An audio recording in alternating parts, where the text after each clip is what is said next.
बहन व रिश्ते नातों आदि के स्वार्थ में कभी भी कमजोर नहीं पड़ने दूंगी।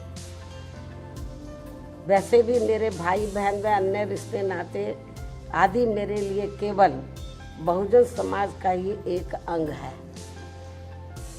उसके सिवाय कुछ भी नहीं है।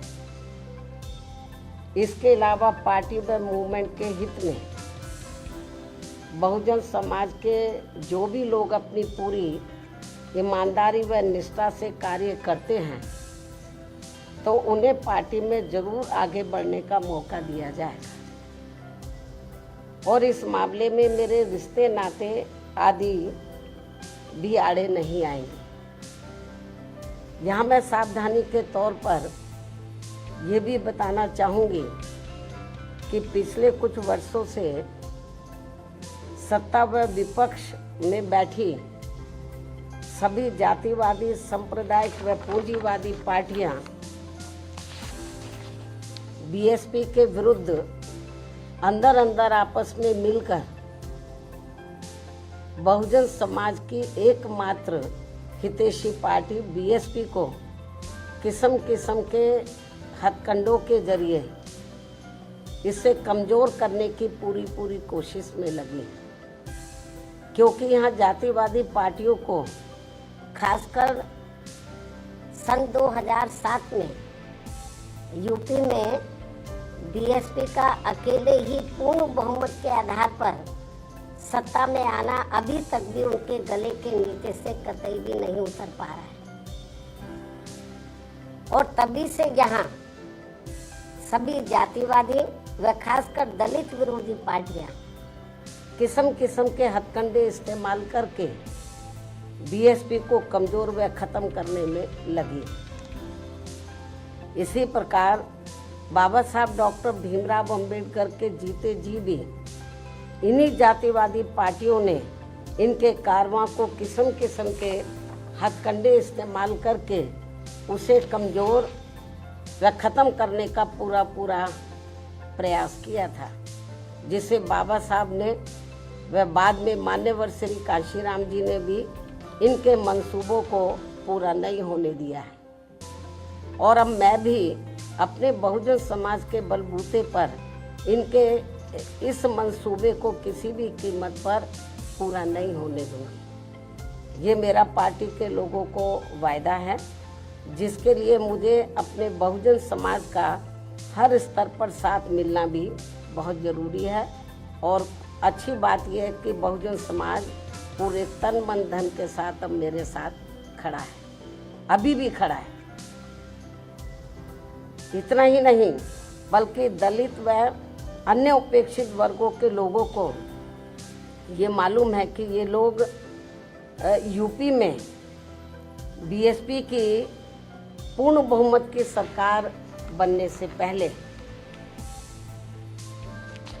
यहाँ जातिवादी उच्च वर्गों के लोगों के सामने, यानी कि जो बहुजन समाज के लोग हैं, खास तौर से दलित वर्ग के लोग, यहाँ जातिवादी उच्च वर्गों के लोगों के सामने ना तो चारपाई पर बैठ सकते थे और ना ही उनके बराबर की कुर्सी पर भी बैठने की हिम्मत जुटा सकते थे।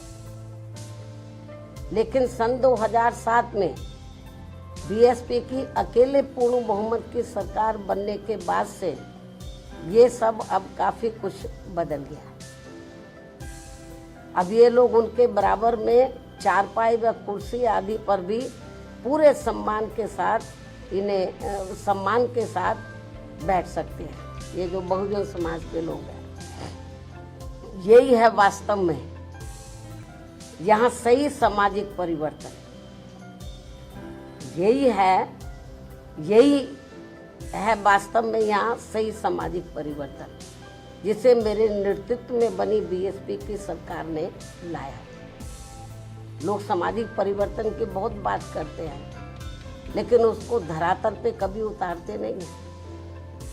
लेकिन मेरे नेतृत्व में सन 2007 में जब अकेले पूर्ण बहुमत की सरकार बनी तो इसे मैंने धरातल पे उतारा, जिससे यहाँ यूपी में हमारे संतों, गुरुओं व महापुरुषों का काफी हद तक सपना साकार हुआ है। जिसकी वास्तव में पूरी देन मान्यवर श्री कांशीराम जी की। और ये सब यहाँ समाज में परिवर्तन लाने के मामले में इतिहास के पन्नों में जरूर लिखा जाएगा। इसके साथ ही बीएसपी की सरकार ने ही यहाँ यूपी में इन वर्गों के लोगों को, यानी कि बहुजन समाज के लोगों को काफ़ी हद तक अपने पैरों पर खड़ा किया है। अपने संतों, गुरुओं व महापुरुषों को भी विभिन्न स्तर पर पूरा आदर सम्मान दिया गया है, जिसे लोग कभी भी नहीं भुला पाएंगे। लेकिन ये सब यहाँ सभी जातिवादी पार्टियों के गले के नीचे से अभी तक भी नहीं उतर पा रहा है। इसलिए अब वे इन वर्गों में से स्वार्थी किस्म के लोगों को आगे करके उनके जरिए विभिन्न नाम पर अनेकों छोटे छोटे संगठन व पार्टियां आदि बनवा के बीएसपी की इस ताकत को बांटकर इसे कमजोर करने में लगे, जिनसे बहुजन समाज के लोग जरूर सचेत रहे। यही समय की मांग है और यही पार्टी व मूवमेंट के हित में इनका सही कदम भी होगा यदि हमारे लोग सचेत रहते हैं। इसके अलावा यहाँ मैं ये भी कहना चाहूँगी कि देश के प्रधानमंत्री बीच में अपनी खुद की गरीबी का तो जरूर उल्लेख करते रहते हैं, लेकिन इन्होंने दलित व अन्य उपेक्षित वर्गों के लोगों की तरह यहाँ कभी भी कोई जातीय भेदभाव नहीं झेला है, जो ये सब हमारे संतों, गुरुओं व महापुरुषों ने समय समय पर झेला है, जिसे अभी भी इनके अनुयायी काफी हद तक झेल रहे हैं। इसलिए पार्टी के मिशनरी व परिपक्व लोगों से आज मेरी ये भी पुरजोर अपील है कि वे ये सभी जरूरी बातें अपने बच्चों व खासकर युवा पीढ़ी को जरूर हमेशा बताते रहें, जिनको तैयार करने की भी वास्तव में सही जिम्मेवारी इन्हीं लोगों की ही है। इस उम्मीद के साथ ही अब मैं पुनः होली आदि के त्योहारों के बीच में इस बार मान्यवर श्री कांशीराम जी की जयंती बड़े जोश व उत्साह के साथ मनाकर इनके अनुयायियों ने जो उनको अपना पूरा आदर सम्मान दिया है तथा मेरे साथ साथ इनके करोड़ों अनुयायियों का भी काफ़ी हौसला बढ़ाया है, उन सभी का हार्दिक दिल से आभार प्रकट करते हुए अब मैं अंत में यही कहना चाहूँगी कि इस समय संसद सत्र चल रहा है, ये आप लोगों को मालूम है, जिसमें देश में आम जनहित के मुद्दों पर कम बल्कि अपने अपने स्वार्थ में राजनीति करने पर ज़्यादा जोर दिया जा रहा है, जो ये अति चिंता की बात है। साथ ही पिछले कुछ समय से वक्फ बोर्ड पर भी सत्ता व विपक्ष द्वारा जो राजनीति की जा रही है, तो ये भी अति चिंता की बात है।